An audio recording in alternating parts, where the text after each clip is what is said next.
Pirate king जिसका नाम gold Roger होता है, उसने दुनिया में सब कुछ हासिल किया, पैसा, शोहरत, पावर, और अपने मरने से पहले वो कुछ ऐसी बातें कह कर गया जिससे समुद्र में वेव से ज्यादा पायरेट्स आने लगे। अपने मरने से पहले वो सबको बता कर गया ठिकाना जहाँ रखा है सारा खजाना, ढूंढ सको तो जाओ ढूंढ लो।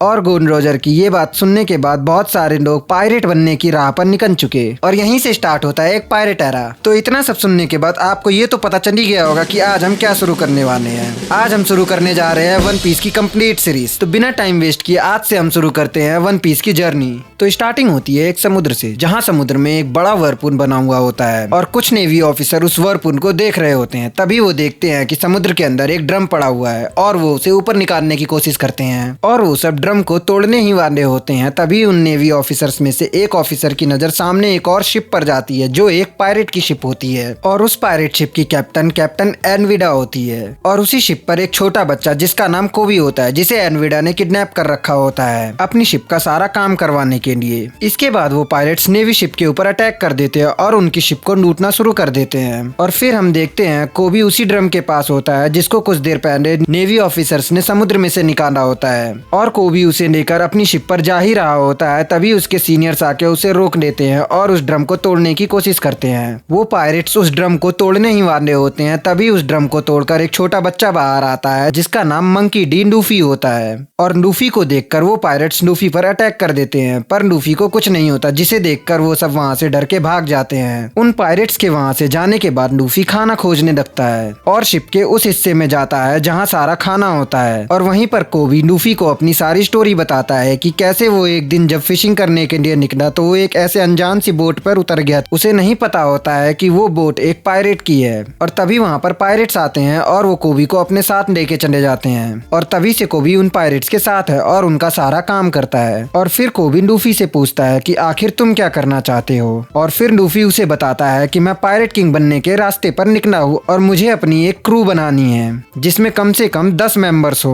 और लूफी की बातें सुनकर कोबी हैरान हो जाता है और कहता है कि तुम वन पीस खोजने के लिए निकले हो, इसके पीछे तो पहले से ही बहुत खतरनाक पायरेट्स पड़े हुए हैं। और कोबी लूफी से कहता है कि ये तुम्हारे बस की नहीं है। इसके बाद लूफी उस शिप पर एक बोट खोजने लगता है ताकि वो वहाँ से निकल सके और अपनी क्रू बना सके। इतना होते ही वहाँ पर एनविडा आ जाती है और कोबी से पूछती है कि इस दुनिया में सबसे ज्यादा सुंदर कौन है और तभी लूफी कहता है कि कोबी तुम इसी मोटी की बात कर रहे थे।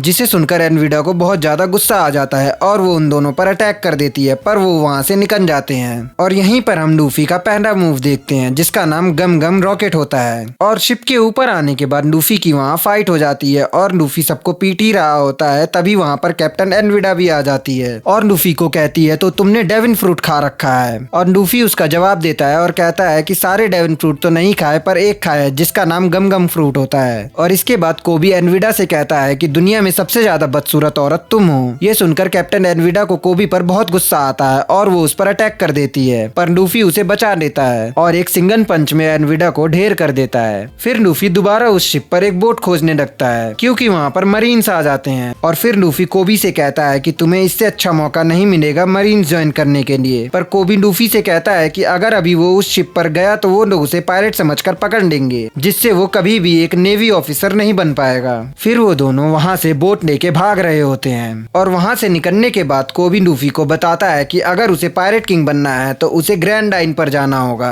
पर उससे पहले लूफी को अपनी क्रू बनानी होती है। और फिर दूसरी तरफ हम देखते हैं कि जोरो एक रस्सी से बंधा हुआ होता है और फिर लूफी कोबी को लेकर वहां जाता है जहां जोरो को कैद कर रखा होता है। और तभी एक छोटी बच्ची सीढ़ी का यूज कर जोरो के लिए खाना लेकर जाती है, जिसे देखकर लूफी और कोबी दोनों हैरान हो जाते हैं। वो छोटी बच्ची जोरो को खाना देती है पर जोरो उसे खाने से मना कर देता है और उसे वहाँ से भगाने लगता है। और तभी वहाँ पर कैप्टन मॉर्डन का बेटा कुछ मरीन्स को लेकर आ जाता है और उस छोटी बच्ची को उन मरीन से उठवा के फेंकवा देता है, पर लूफी उस छोटी बच्ची को बचा लेता है। बच्ची को बचाने के बाद लूफी जोरो के पास जाता है। फिर लूफी और कोबी वहाँ से चले जाते हैं। फिर वो छोटी बच्ची बताती है कि कैसे जोरो ने उसकी फैमिली की मदद करी थी। जोरो ने उस छोटी बच्ची की फैमिली बचाने के लिए खुद को नेवीज को सरेंडर कर दिया था। और फिर हम कैप्टन मॉर्डन की एक झलक देखते हैं और फिर हम हम देखते हैं कि लूफी वापस जोरो के पास जाता है और उससे अपनी क्रू में ज्वाइन होने के लिए कहता है, पर जोरो मना कर देता है क्योंकि जोरो शुरू से ही एक पायरेट हंटर है जो पायरेट्स को मारता है। तो लूफी कहता है कि तुम तो नंबर 1 शॉट्समैन हो ना, मेरी टीम के लिए बेस्ट रहोगे।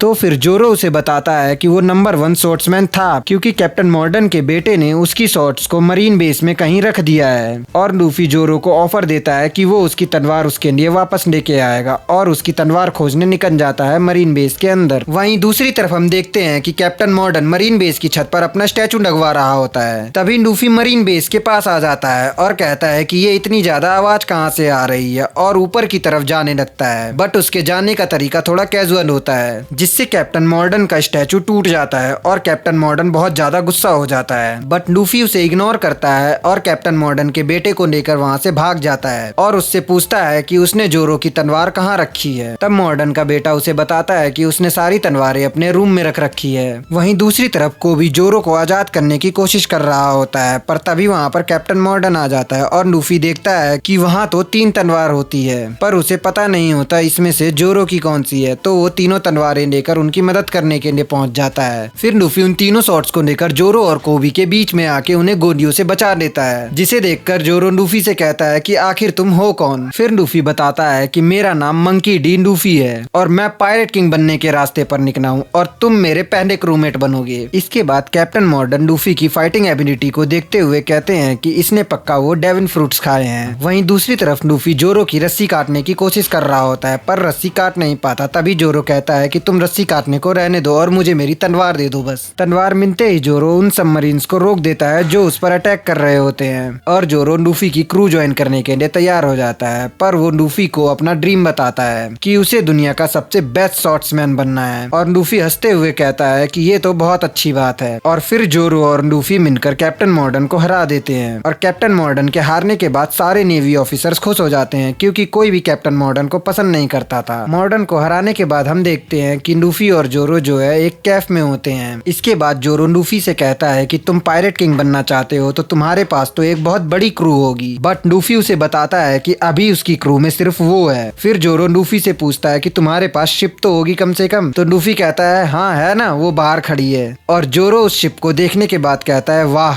कितनी बड़ी शिप है। इतना सब होने के बाद कोबी लूफी को ग्रैंड लाइन के बारे में बताता है और कहता है कि तुम्हें पता है ना, दुनिया में 2 समुद्र हैं। एक मैसिव लाइन मास है जो उन दोनों समुद्रों को काटता है जिसे रेड लाइन कहते हैं और कहते हैं रेड लाइन के बीचों बीच एक टाउन है और यहीं पर ग्रैंड लाइन है जो उसके बिल्कुल परपेंडिकुलर चलती है। और गोल्ड रोजर ने मरने से पहले अपना सारा खजाना वहीं छुपाया होता है और तब से पायरेट वहाँ वन पीस खोजने के लिए जाते हैं। अभी कोबी लूफी को ये सब बता ही रहा होता है तभी वहाँ पर मरीन्स आ जाते हैं और वो कहते हैं क्या तुम पायरेट हो। तो लूफी उन्हें बताता है कि हाँ मैं पायरेट हूँ, पर क्योंकि लूफी ने मदद करी होती है उन सबकी कैप्टन मॉर्डन से बचने के लिए, इसीलिए वो मरीन्स लूफी और जोरो की रिस्पेक्ट करते हैं और उन दोनों को वहाँ से जाने के लिए कहते हैं। और फिर लूफी और जोरो कोबी को वहीं छोड़कर अपने सफर पर निकल जाते हैं। तो गाइज यार आज की वीडियो में इतना ही था। अगर वीडियो पसंद आई हो तो वीडियो को लाइक करना, चैनल को सब्सक्राइब करना और हाँ स्टोरी आगे चलकर और भी अच्छी होने वाली है तो चैनल को सब्सक्राइब जरूर कर लेना ताकि आगे की जानकारी मिलती रहे।